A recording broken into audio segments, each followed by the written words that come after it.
সুপ্রিয় দর্শক, আমি প্রতিদিনই কোনো না কোনো বাজারের আপডেট নিয়ে আপনাদের সামনে হাজির হই। আজকে আমি চলে এসেছি বাহিরমাদি হাটে। হাটটি সরকারি প্রাইমারি স্কুলের পাশেই বসে। এই হাটটির অবস্থান কুষ্টিয়া জেলার দৌলতপুর থানার ফিলিপনগর ইউনিয়নে।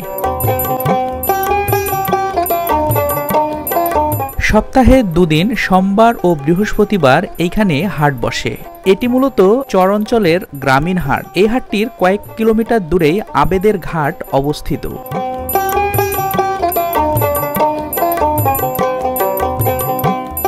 চরাঞ্চল হওয়ায় এই এলাকার অধিকাংশ মানুষই সকাল থেকে সন্ধ্যা পর্যন্ত তাদের কর্মক্ষেত্র মাঠেই সময় দেয়।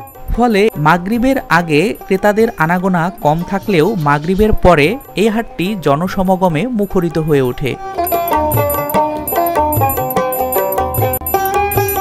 পুরুষের পাশাপাশি মাগরিবের পরে মহিলাদেরকেও বাজার করতে দেখা যায় এই বাজারে। এই হাটটি খুব বড় পরিসরে বসে না, কারণ এই হাটটির কিছু দূরেই আরো দুইটা হাট বসে সপ্তাহের আরো 4টা দিন।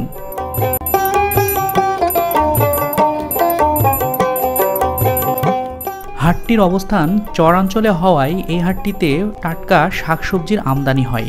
গেরস্তের উৎপাদিত কাঁচা শাকসবজি তারা নিজেই এই বাজারে নিয়ে আসে বিক্রি করতে। এই বাজারে লাউ বিক্রি হচ্ছিল 15 টাকা দরে, সজনে ডাঁটা বিক্রি হচ্ছিল 70 থেকে 80 টাকা কেজি দরে, পটল বিক্রি হচ্ছিল 40 টাকা দরে, ভেন্ডি বিক্রি হচ্ছিল 25 থেকে 30 টাকা কেজি দরে। হাটটির ব্যাপ্তি কম হওয়ায় এই হাটটিতে অল্প পরিসরে মাছও বিক্রি হয়। কার্প জাতীয় মাছের পাশাপাশি ইলিশ মাছ ও পদ্মার ছোট মাছও এই হাটে বিক্রি হয়ে থাকে।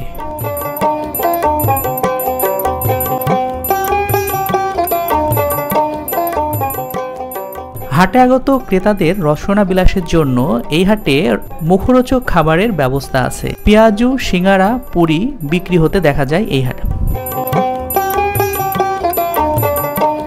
হাটের এক পাশেই টি স্টল। সেই টি স্টলে মুরব্বীরা মেতে ওঠে আড্ডায়। চায়ের চুমুকে চুমুকে চলতে থাকে মুরব্বীদের আড্ডা।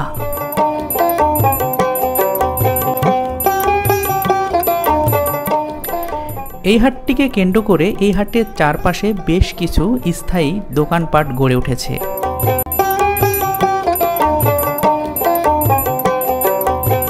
তো ভিউয়ার্স, এই ছিল আজকের বাজারের ভিডিও। আজকের ভিডিওটি আপনার কাছে কেমন লেগেছে তা কিন্তু কমেন্টস করে জানাতে ভুলবেন না।